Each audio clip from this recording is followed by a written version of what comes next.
کہ جو عورتیں بچہ نہیں دے سکتی ان پر کیا گزرتی ہے، ان کی نفسیات کیسی ہوتی ہیں۔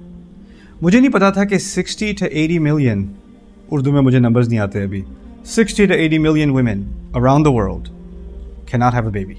قالوا كذلك ربك قالوا انه هو الحکیم العلیم۔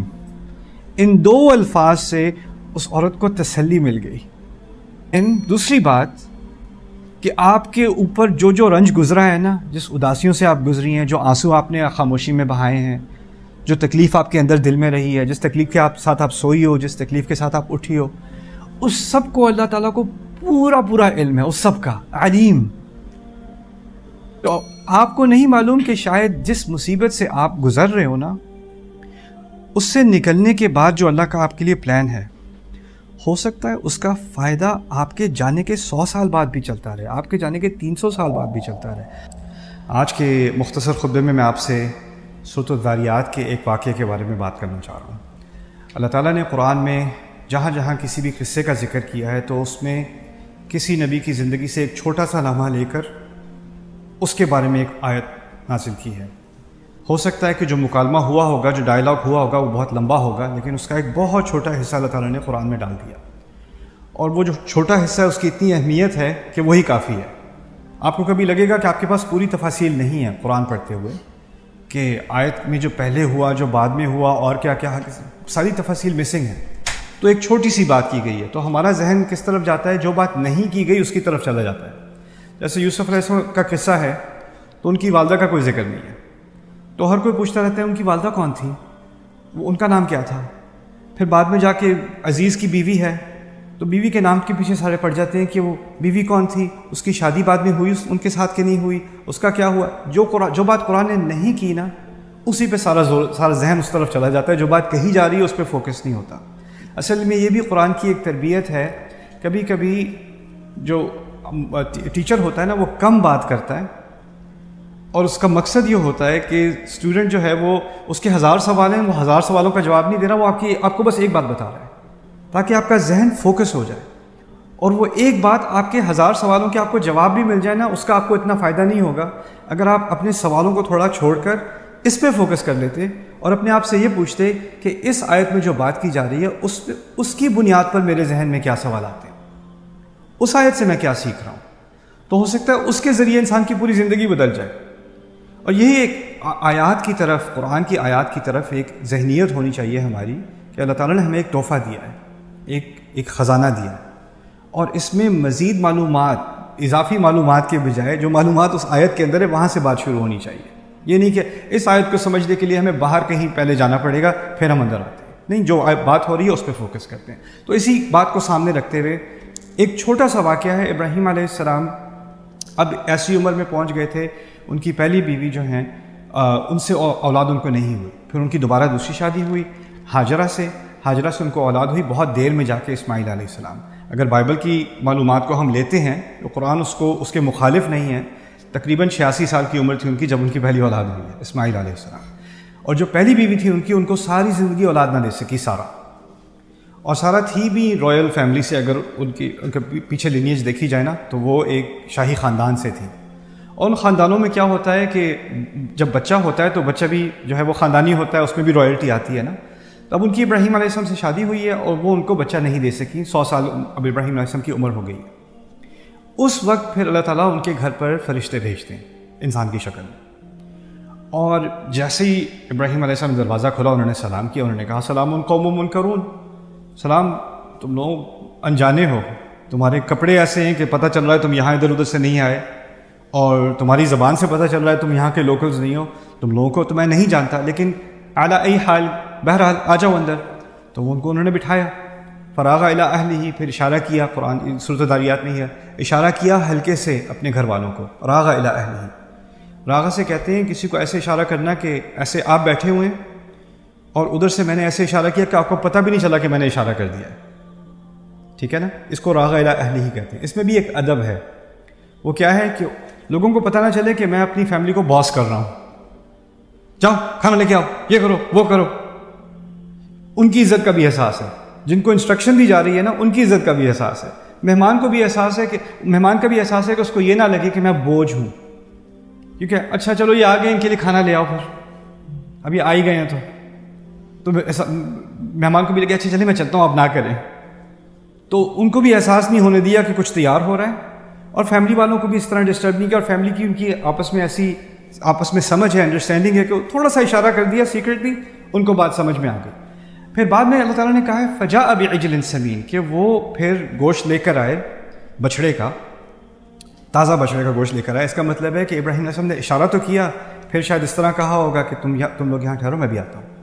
یعنی گھر والوں کی جا کے مدد بھی کی، اور یہ امپریشن نہیں دیا کہ گھر والے جو ہیں وہ نوکر لگے ہوئے میرے، میں تو یہاں بیٹھوں گا، وہ آ کے سرو کریں گے. جا کے وہ خود لے کے آئیں گوشت کو. فجاء بعجل سمین فقربہ الیہم، انہوں نے ان کے سامنے پیش کیا کھانے کو، ان کے قریب لے کر آئے کھانے کو. اب نوجوان ہیں، سفر سے آئے ہوئے ہیں، سفر میں جب آپ چل بھی رہے ہوتے ہیں نا تو آپ کے ذہن پہ کھانا ہوتا ہے. اب سارے ریسٹورینٹس کے سائن دیکھ رہے ہوتے ہو کہ کوئی ایسا مل جائے کہ بس ٹرن لینے کی دیر ہے. اب یہ سفر سے آ رہے ہیں، یہاں کے لوگ نہیں ہیں، تو فوراً کھانے پر لپٹیں گے. قال الا تاکلون، تم لوگ کھا نہیں رہے، انہوں نے کہا تم لوگوں کے اس کی طرف ہاتھ ہی نہیں جا رہے. اب مزے کی بات یہ ہے، اسی صورت میں آگے جا کر اللہ تعالیٰ کہتے ہیں خود ہی ما اريد منهم من رزق وما اريد ان يطعمون، میں ان سے رزق نہیں چاہتا، اپنی مخلوق سے میں رزق نہیں چاہتا، اور میں نہیں چاہتا کہ یہ مجھے کھلائیں. اور جن کو اللہ نے بھیجا تھا نا وہ بھی رزق نہیں چاہتے، وہ یہ بھی نہیں چاہتے کہ آپ ان کو کھلائیں. تو بھائی سبحان اللہ، یہ بڑی خوبصورت سا اس میں مناسبت ہے جو بعد میں بات کی جا رہی ہے، یہاں کی جا رہی ہے. خیر، تو انہوں نے کہا کہ آپ کھا نہیں رہے. تو اس زمانے میں ایک قسم کا ایک قانون تھا، ایک پرنسپل تھا کہ اگر آپ کسی کو قتل کرنا چاہتے ہو نا تو عزت کا تقاضا ہے کہ میں اس کو، اگر میں نے خون بہانا ہے تو اس کا میں نے کھانا نہیں کھانا، اگر میری یہ نیت ہے. تو جب وہ کھانا نہیں کھا رہے، وہ ان کو جانتے بھی نہیں ہیں، تو خیال آیا کہ شاید ان کی نیت کچھ اور ہے. فأوجس منهم خیفتاً، کہ اگر یہ میرا کھانا کھانے سے انکار کر رہے ہیں تو ہو سکتا ہے اسیسینیشن کے لیے آئے ہیں یہاں پر. تو ان کو ہلکا سا خوف کا ایک امپریشن ان کی شکل پر آیا. وجس کہتے ہیں کہ خوف شکل پر نظر آئے ہلکا سا. فأوجس منهم خیفتاً، یعنی خفیہ طرح کا ایک خوف ہوتا ہے جو شکل پر تھوڑی سی سٹریس آ جائے، اس کے فیشل امپریشن جو ہے انسان کا بدل جائے. اب وہ فرشتوں نے نوٹ کر لیا، وہ تو انسان تھے، انہوں نے نوٹ کر لیا. انہوں نے کہا لا تخف، نہیں آپ کو کسی خوف کی ضرورت نہیں ہے، ہم اس مقصد سے نہیں آئے. پھر انہوں نے اپنی بات واضح کی کہ وہ کیوں آئے. انہوں نے کہا وَبَشَّرُوهُ بِغُلَامٍ عَلِيمٍ، اللہ تعالیٰ نے فرمایا کہ انہوں نے اچھی ان کو خبر دی کہ ان کے ہاں ایک لڑکا ہوگا، اور لڑکے کے لیے لفظ غلام کا استعمال ہوا ہے. غلام کا لفظ اردو میں تو ہم خادم کے لیے استعمال کرتے ہیں، عربی میں نوجوان لڑکے کے لیے 10-11 سال کا لڑکا ہونا، اس کے لیے غلام کا لفظ استعمال ہوتا ہے. تو صرف یہی نہیں کہا کہ آپ کے ہاں بچہ ہوگا، اتنا بھی بتا دیا کہ اس بچے کی اتنی عمر ہوگی اور اسی عمر میں وہ بہت عالم بھی ہو چکا ہوگا. بشروہ بغلام علیم، یہ اسحاق علیہ السلام کے بارے میں بات کی جا رہی ہے، اور جگہ پہ قرآن میں یہ بات واضح ہو جاتی ہے. اب اسماعیل تو ہو چکے ہیں، اب یہاں پر یہ خبر دی جا رہی ہے. اور وہ اتنے بڑے محل والے گھر تو تھے نہیں کہ 3 ہال وے جا کے کہیں دور کچن ہو. ان کی جو بیگم ہے وہ وہیں پہ ہیں کہیں پاس میں. 100 سال سے زیادہ ان کی عمر ہے، یا 100 سال تقریباً ان کی عمر ہے. اب وہ فرشتے کہتے ہیں کہ آپ کا بچہ ہوگا، اور بچہ صرف یہی نہیں بچہ ہوگا، وہ اس عمر تک بھی پہنچ جائے گا. یعنی آپ کی عمر بھی آگے ہونی ہے کہ آپ اس کو بڑا ہوتے دیکھیں گے. اسی کی تو خوشخبری دی جائے گی. اگر ماں باپ مر جائیں اور بچہ 10 سال کا تو اس کی خوشخبری کا کیا، اس کی کوئی تو کی نہیں بنتی. تو ان سے کہا وبشروہ بغلام علیم. تو جو خطبہ میں آپ کو دینا چاہ رہا ہوں نا وہ اس آیت کے بارے میں، ان 2 آیات کے بارے میں جو اب آ رہی ہیں. یہ تو انٹروڈکشن ہے اللہ تعالیٰ کی طرف سے ہی سورۃ الذاریات میں. اب اصل بات کی طرف آتے ہیں آج کے لیے کم از کم. وہ یہ ہے فأقبلت امرأته، تو ان کی بیوی ان کی طرف مڑ کر، یعنی فرشتوں کی طرف مڑ کر، فی سرۃ، چلاتے ہوئے، ہیں کیا، ایسے شوق میں ان کے منہ سے دھاڑ نکل آئی. فسکت وجہها، انہوں نے اپنے چہرے کو تھپڑ مارا، یعنی اپنی شکل پیٹنی شروع کر دی انہوں نے. سکت وجہها، اور پھر ان کے الفاظ، 2 الفاظ ان کے منہ سے نکلے. فقالت عجوز عقیم، انہوں نے کہا بوڑھی عورت. عجوز اصل میں عجز سے آتا ہے. عجز عربی میں کہتے ہیں جو کسی چیز کی اس میں طاقت نہ رہی ہو. اگر کوئی کھڑے ہونے کی طاقت نہیں رکھتا تو وہ کھڑے ہونے سے عاجز ہے، جس طرح ہم اردو میں بھی کہتے ہیں. یہی لفظ عربی میں استعمال ہوتا ہے. اسی لیے قرآن کو معجز کہا جاتا ہے. معجزہ جو کہتے ہیں نا کہ اس کی کوئی مخالفت کرنے کی کوشش کرے تو اس میں وہ صلاحیت ہی نہیں ہوتی، وہ اس کا اعجاز اس پہ حاوی ہو جاتا ہے.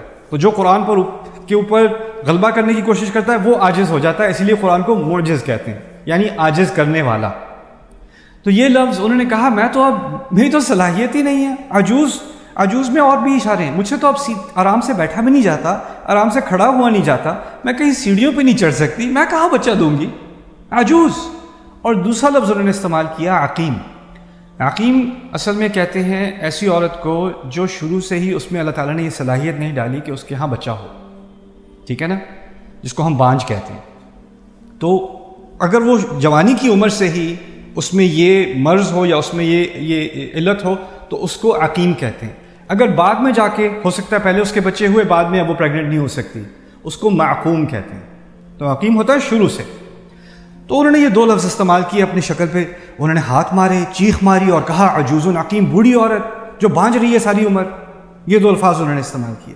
اب سوال یہ پیدا ہوتا ہے کہ اللہ تعالیٰ نے یہ فرشتے بھیجے ہیں ابراہیم علیہ السلام کو، قرآن ہمارے لیے آخری دن تک ہدایت ہے، ابراہیم علیہ السلام کو دو مقاصد کے لیے بھیجے، ایک ان کو اولاد کی خبر دینی ہے۔ اگر اللہ تعالیٰ ہمیں یہ باقی سین نہ بھی بتاتے کہ اس عورت نے چیخ ماری، اپنی منہ پہ انہوں نے خود تھپڑ مارے، پھر انہوں نے یہ دو الفاظ چلائے، اگر یہ ہمیں نہ بھی بتاتے تو جو معلومات ہمیں چاہیے تھی نا کہ اولاد کی خبر دی، بعد میں بتا دیا اسحاق ہوئے، معلومات تو پوری ہو گئی۔ اب اس تفصیل کا کیا فائدہ ہے؟ اس سے ہم کیا سیکھیں؟ اور پھر مزے کی بات یہ کہ جو فرشتے اللہ نبی کو بھیجتا ہے ان سے بات کرنے آئے ہیں اب، اور ان کی وائف کو بھی معلوم ہے کہ یہ اللہ کے نبی سے اللہ کے رسول سے بات کرنے آئے ہیں، لیکن وہ بیچ میں آ کے نہیں میں بات کروں گی۔ کیا کہا؟ بوڑھی عورت، بانجھ، ہائے ہائے۔ اب وہ کس سے بات کر رہی ہیں؟ ان فرشتوں سے۔ وہ فرشتے یہ بھی نہیں کہتے دیکھیں میڈم ہم جو ہیں یہ ابراہیم علیہ السلام سے بات کرنے آئے ہیں، یہ آپ کا بزنس، یہ آپ کے پروٹوکول سے، ہمارے پروٹوکول کے خلاف ہے، ٹھیک ہے، ہم صرف انبیاء سے بات کرتے ہیں، آپ سے بات نہیں کریں گے۔ انہوں نے ان کا جواب دیا، قالوا کذالک، جی ایسا ہی ہوگا، قال ربک، اسی طرح آپ کے رب نے کہا ہے، انہ هو الحکیم العلیم، وہی سب حکمت والا ہے، وہی سب جانتا ہے۔ عام طور پہ اکثریت قرآن میں آپ کو ملے گا العلیم الحکیم، کچھ مقامات پر ہے الحکیم العلیم، حکمت پہلے علم بعد میں۔ اور یہ جواب ان فرشتوں نے اس بوڑھی عورت کو دیا۔ تو قرآن نے یہ ایک ڈائیلاگ ریکارڈ کیا ہے، ایک بوڑھی عورت اور فرشتوں کے درمیان، اور اس کو بھی ہم ہدایت مانتے ہیں، تو اس کو تھوڑا سا سمجھنے کی ضرورت ہے۔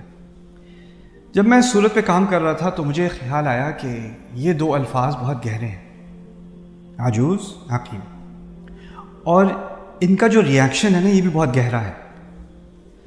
تو میں نے اس پہ تھوڑی سی تحقیق شروع کی کہ جو عورتیں بچہ نہیں دے سکتی ان پر کیا گزرتی ہے، ان کی نفسیات کیسی ہوتی ہیں۔ مجھے نہیں پتا تھا کہ 60 to 80 ملین، اردو میں مجھے نمبرز نہیں آتے ابھی، 60 to 80 million women around the world cannot have a baby. 60 to 80 million. اور اب سٹیٹس بدل رہے ہیں، پرسنٹیجز بدل رہی ہیں۔ 20 سے 30 کی عمر میں 13% عورتیں ایسی ہیں جن کا چانس ہے کہ ان کا بچہ نہیں ہوگا، اور یہ چانس 30 سے 40 میں اب بڑھتا چلا جا رہا ہے۔ نئے سینسسز آ رہے ہیں، 30% چانس ہو گیا، 40% چانس ہو گیا۔ تو اب یہ کسی ایک عورت کی مشکل نہیں ہے، یہ کروڑوں عورتوں کی مشکل ہے، اربوں عورتوں کی مشکل ہے۔ اور اس کے بارے میں پھر میں نے جو ریسرچ پیپرز ہیں، ان لوگوں سے، ان لیڈیز سے انٹرویوز کیے گئے ہیں جو عورت اب 70s 80s میں پہنچ چکی ہے، اس کی کبھی اولاد نہیں ہوئی، اس کی لائف کیسی ہے، اس کا اس بارے میں کیا خیال ہے، اس پر کیا اثر پڑا، ان کے سرویز کیے گئے ہیں، ان پہ اسٹڈیز کی گئی ہیں مختلف یونیورسٹیز میں دنیا میں۔ اس میں سے کچھ چیزیں سامنے آتی ہیں، وہ یہ ہیں کہ ایسی عورت جو بچہ نہ اس کا ہو سکا ہو اور وہ شادی شدہ بھی ہو، اس میں ڈپریشن اور انگزائٹی اور اس کو اپنے آپ کو کم تر سمجھنے کے احساسات باقی عورتوں سے 70-80% زیادہ ہوتے ہیں۔ اس کے ذہن میں کچھ احساسات ہوتے ہیں جیسے میں نے اپنے شوہر کا حق ادا نہیں کیا، اس کی خواہش تھی میں اس کو نہ دے سکی، میں کم تر ہوں، میرے اندر کچھ خامی ہے، جو میرا مقصد تھا میں پورا نہ کر سکی۔ اس کے اندر ایک اور احساس ہوتا ہے کہ میرے والدین کی بڑی خواہش تھی کہ ان کے ہاں پوتا ہوگا، میں اپنے والدین کو پوتا نہ دے سکی، تو میں کم تر ہوں۔ اور اس کو جو یہ احساس کمتری ہوتا ہے نا، وہ اس کو ڈپریشن میں لے جاتا ہے، انگزائٹی میں لے جاتا ہے، اور زیادہ دیر انسان انگزائٹی میں اور ڈپریشن میں رہے نا تو اس کو اپنے آپ پر غصہ آنا شروع ہو جاتا ہے۔ تو ایک دفعہ اپنے آپ پر غصہ آنا شروع ہو جائے نا تو آپ کو ارد گرد سب پہ بھی غصہ آنا شروع ہو جائے گا، تو اس کی پرسنالٹی جو ہے وہ ایجیٹیٹڈ ہو جاتی ہے، اس کو غصہ آنا شروع ہو جاتا ہے، اس کی آواز اونچی ہو جاتی ہے، وہ اگریسو ہو جاتی ہے، یعنی اس کی زندگی میں اتنی مشکلات آتی ہیں۔ پھر مجھے ایک سروے ملا، ایک وار زون میں 500 عورتوں کا انٹرویو لیا گیا وار زون کے اندر، جن کی اولاد نہیں ہو سکتی تھی، اور ان سے پوچھا گیا آپ کی زندگی کا سب سے ٹرامیٹک، سب سے مشکل ترین ایکسپیرینس کیا تھا وار زون میں رہتے ہوئے؟ انہوں نے کہا کہ ہمارا بچہ نہیں ہوا۔ تو یہ کوئی عورت کے لیے، آپ تو میں اور آپ تو یہ ترجمہ پڑھ لیں، مرد ہم پڑھ لیں یہ ترجمہ آگے نکل جائے، ہمیں پتہ بھی نہ چلے۔ کوئی عورت اگر ایک عمر تک پہنچ چکی ہے نا جس کی اب اولاد نہیں ہو سکتی، اور اس نے ساری زندگی اس انگزائٹی میں گزاری ہے، ساری زندگی اس ڈپریشن میں گزاری ہے، اور ہماری سوسائٹی تو ایک خاص طرح کی رحمت ہے ہماری سوسائٹی میں، تانے بھی سننے پڑتے ہیں اس کے اوپر۔ ایک تو اپنے اندر آپ اپنے آپ کو کوس رہے ہو، اور پیچھے سے سسرال نے کوئی کسر نہیں چھوڑی، شوہر نے کوئی کسر نہیں چھوڑی، آپ کے اپنے والدین نے کوئی کسر نہیں چھوڑی، ہر طرف سے تانے سننے کو ملتے ہیں۔ اور پھر ایسا بھی ہوتا ہے کہ اگر فرض کریں ایک بہن ہے، اس کے ہاں بچہ نہیں ہو رہا، اس کی چھوٹی بہن کی شادی ہوئی، وہ پریگننٹ ہو گئی، تو باقی سب تو خوش ہیں، اس کے اوپر جو احساس کمتری جو ہے وہ 100 گنا زیادہ بڑھ جاتا ہے، اس میں ڈپریشن آ جاتی ہے کہ میرے اندر کیا خامی تھی۔ تو آپ اندازہ کریں یہ جو عورت ابراہیم علیہ السلام کے ساتھ ہے، اور ابراہیم علیہ السلام کب سے دعائیں کر رہے ہیں امت کے لیے، اور اللہ تعالیٰ نے ان سے وعدہ کیا ہوا ہے کہ رسالت ان کی اولاد میں دی جائے گی، یہ سارے وعدے ہیں، اور یہ عورت ان کے ساتھ ساری زندگی اس نے گزاری ہے، اور پھر دوسری شادی بھی ہوئی ہے، وہاں اولاد بھی ہو چکی ہے، اتنی بڑی عمر میں جا کے اب بھی ان کے پاس کچھ نہیں ہوا، کس ڈپریشن میں ہوگی یہ عورت، کیا احساسات ہوں گے اس عورت کے۔ تو اس چیز کو سامنے رکھتے ہوئے اگر آپ سوچیں کہ وہ عورت بیٹھی ہوئی، اس کی زندگی ختم ہونے والی ہے، اب تو تقریباً 100 سال کی ہو گئی ہے، اب وہ سنتی ہے بچہ ہوگا آپ کے ہاں، تو اس کو ایک دم سے غصہ بھی آتا ہے، چیختی ہے وہ، اس کو پروٹوکول کا کوئی احساس نہیں رہتا، فرشتوں کی جانتی ہے وہ فرشتے رضی اللہ عنہ، ان کے سامنے آ کے کہتی ہے بوڑھی عورت میں جب جوان تھی تو کیا مسئلہ تھا، اب آ کے مجھے دینا ہے، اب کیوں دینا ہے، پہلے کیوں نہیں دیا، پہلے سے مجھے عقیم کیوں رکھا۔ تو دو سوال ہیں، انگلش میں کہوں گا وائی ناؤ، اور دوسرا سوال ہے وائی ناٹ بیفور۔ تو اب تو مجھ سے کھڑا نہیں ہوا جاتا، میں کیسے جنم دوں گی، اگر دوں گی تو میں اتنے بچے کا خیال کیسے رکھوں گی، جو میری عمر تھی بچے کو انجوائے کرنے کی، اس کا خیال رکھنے کی، وہ تو آپ نے مجھ سے چھین لی، میری ساری زندگی آپ نے مجھے بانجھ رکھا، اور اب میں بوڑھی ہو گئی ہوں تو آپ سمجھتے ہیں یہ اچھی خبر ہے، اور اگر یہ کرنا ہی تھا تو مجھے شروع سے بانجھ کیوں رکھا، یہ تو زیادتی ہے، یہ کیسے۔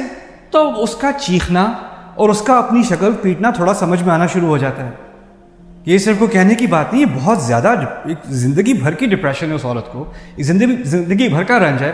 دیکھیں میں آپ کو اس کی ایک اور مثال دیتا ہوں، فرض کریں کوئی جیل میں ہے، اس کو ظالمانہ طور پہ اس کے خلاف کیس غلط کیا گیا، جعلی ثبوت دیے گئے، اس کو جیل میں ڈال دیا، 20 سال اس نے جیل میں گزارے، 20 سال بعد پتہ چلا کہ ثبوت جو ہیں وہ غلط تھے، فیبریکیٹڈ تھے، بات غلط تھی، چلیں جی آپ باہر آ جائیں، آپ کو رہا کیا جا رہا ہے۔ جب اسے 20 سال بعد رہا کیا جائے گا نا، وہ خوش ہوگا یا ڈپریشن میں ہوگا؟ ڈپریشن میں ہوگا کہ 20 سال تم لوگوں نے میری زندگی مار دی، میری ساری جوانی میں بات کر دی، اب میں کیا خوش ہوں کہ تم نے مجھے رہا کیا، یہ کیا رہا کیا تم نے مجھے، پہلے نہیں کر سکتے تھے یہ، جب میں چلا رہا تھا کہ میں نے نہیں کیا، یہ میں انسنٹ ہوں۔ تو انسان کے ذہن میں یہ خیال آتا ہے، اور جو خیال اس عورت کے ذہن میں آیا جس کو اس نے ایکسپریس کیا، اس نے فرشتوں سے ایکسپریس کیا، جانتے ہوئے کہ فرشتے کس کے نمائندے ہیں، اللہ تعالیٰ کے، تو ایک طرح سے انہوں نے براہ راست اللہ تعالیٰ سے ایکسپریس کیا۔ جس طرح لوگ اگر رسول سے آ کے پوچھ رہے ہیں علیہ الصلوۃ والسلام کوئی سوال، کیونکہ رسول صلی اللہ علیہ وسلم اللہ تعالیٰ کے نمائندے ہیں، تو اس طرح کہ اللہ تعالیٰ سے کی طرف سے جواب آئے گا نا، اللہ سے ہی پوچھا جا رہا ہے، اسی لیے کہا ہے من یطع الرسول فقد اطاع اللہ، جو رسول کی اطاعت کرتا ہے وہ اصل میں اللہ کی اطاعت کر رہا ہے، کیونکہ آپ رسول کو تھوڑی فالو کر رہے ہو، اصل میں رسول بھی اللہ کی دی ہوئی ہدایت کو فالو کر رہے ہیں، وہ آپ کو بتا رہے ہیں، تو ایک ڈائریکٹ لنک ہے۔ تو اس طرح سے آج کل کہہ لیں شی از کوسچننگ گاڈ، وہ خدا کے سامنے سوال پوچھ رہی ہیں، وہ فرشتوں کے سامنے پوچھ رہی ہیں، اب آیا آپ کو خیال، یہ کیوں، یہ کیسے۔ تو جب میں اس آیت کو اس نظر سے آپ پڑھیں تو آپ کو ایک بات سمجھ میں آئے گی، آپ کی زندگی میں، میری زندگی میں کچھ ایسی چیزیں ہوتی ہیں جو مصیبت ہی مصیبت ہوتی ہے، اور بعد میں جا کے وہ مصیبت حل ہوتی ہے بڑے عرصے بعد، تو خیال آتا ہے یہ پہلے نہیں مل سکتا تھا بندہ مجھے، یہ مسئلہ پہلے حل نہیں ہو سکتا تھا، یہ حل، یہ نعمت میرے سامنے ہی تھی، میرے نیبرہڈ میں تھی، میری گلی میں تھی، مجھے پتہ ہی نہیں ان ساروں سال، ابھی آ کے خوشی تو ہے کہ یہ نعمت آ گئی، لیکن یار اتنے سال ضائع کر دیے، کیا حکمت تھی اس کی کیا سینس بنتی ہے، مجھے تو سمجھ نہیں آ رہا۔ تو یہ سوال ہر انسان کی زندگی میں کسی نہ کسی طرح آتا ہے، جو محرومی ہوتی ہے نا انسان کو، وہ کسی نہ کسی درجے میں اللہ نے ہر انسان کو دی ہے محرومی، اور اس محرومی کے بارے میں خیال آتا رہتا ہے، یہ اگر کاش یہ ہو جاتا تو کیا برا تھا، یہ ایسے کیوں ہوا، یہ ویسے کیوں ہوا، رائٹ؟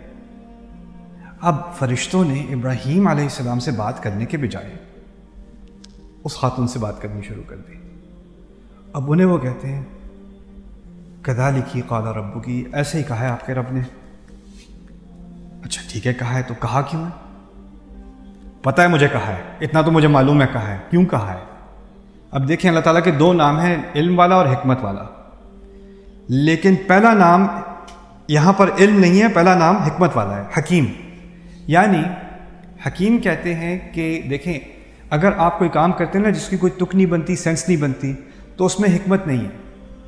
اگر آپ کا کام اس کی سینس بنتی ہے، اس کا کوئی فائدہ نکلتا ہے، تو اس کام کی یا اس تجویز کی یا اس انویسٹمنٹ کی بڑی حکمت تھی۔ سمجھ رہے بات؟ تو جس عام زبان میں آپ کہیں گے کہ اس سے زیادہ سینس کسی میں نہیں ہے، وہ حکیم ہے۔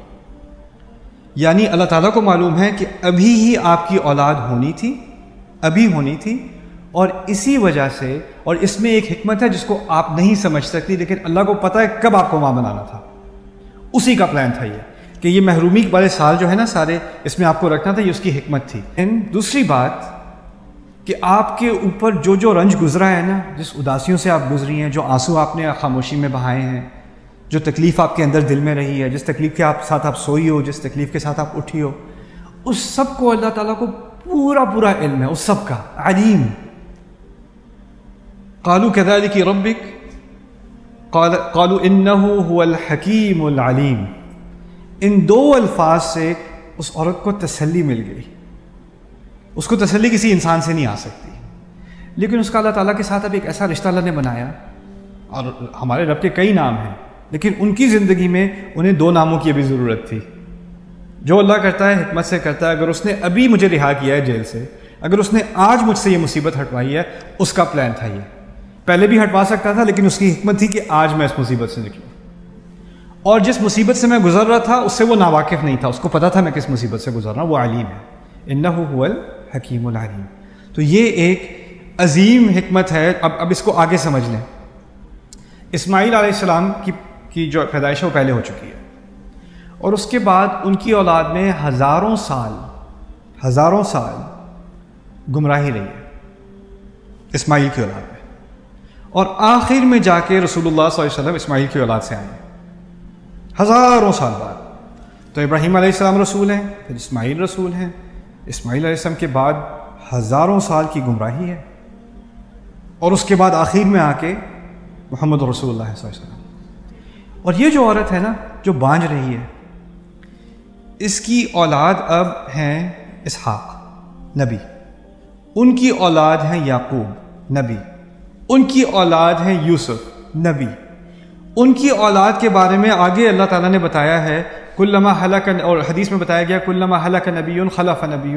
بنی اسرائیل میں جو ہے نا انبیاء ایک کے بعد دوسرے آتے رہے، ایک کی موت ہوتی دوسرا آ جاتا، ہر جنریشن میں مسلسل عیسیٰ علیہ السلام تک انبیاء ہیں، وہ تمام انبیاء کی ماں ہیں۔ وہ جو عورت بانجھ رہی ہے نا، اس کو اس بات کا علم بھی نہیں ہے کہ وہ کس کی ماں ہے۔ وہ موسیٰ کی بھی ماں ہے، وہ زکریا کی بھی ماں ہے، وہ یحییٰ کی بھی ماں ہے، وہ عیسیٰ کی بھی ماں ہے، ان تمام کی ماں ہے، وہ مریم کی بھی ماں ہے، کیونکہ وہ سب اسحاق سے آ رہا ہے، وہ سب اسحاق سے آ گیا۔ سبحان اللہ سبحان اللہ۔ تو آپ کو نہیں معلوم کہ شاید جس مصیبت سے آپ گزر رہے ہو نا، اس سے نکلنے کے بعد جو اللہ کا آپ کے لیے پلان ہے، ہو سکتا ہے اس کا فائدہ آپ کے جانے کے 100 سال بعد بھی چلتا رہے، آپ کے جانے کے 300 سال بعد بھی چلتا رہے۔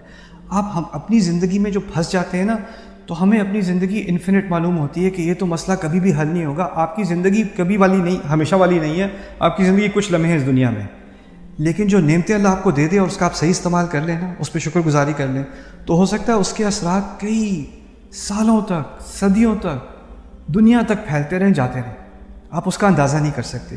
یہ ایک ذہنیت ہے جو اللہ تعالیٰ نے مختصر سے الفاظ میں ہمیں دی ہے، اتنے چھوٹے سے 2 الفاظ ہیں، اس کو آپ اگر ایسے ہی پڑھ لیں تو اچھا، ہاں انہوں نے کہا تھا کہ وہ بوڑھی ہیں اور ان کی اولاد نہیں ہے، چلو آگے پڑھو، مزے کی بات کہاں ہے، پھر کیا ہوا، اس کے بعد کیا ہوا۔ ہر بات جو اللہ تعالیٰ نے کی ہے نا، اس کے اندر ایک خزانہ ہے، انسان دل کھول کر اس خزانے کی تلاش میں آئے تو اس کی زندگی بدل جائے. اللہ تعالیٰ ہماری سب کی زندگی میں بدلے اور ہمیں اس قرآن کا نور ہمارے دلوں میں ڈالے. بارک اللہ لی و لکم فی القرآن الحکیم ونفعنی و ایاکم بالآیات و ذکر الحکیم.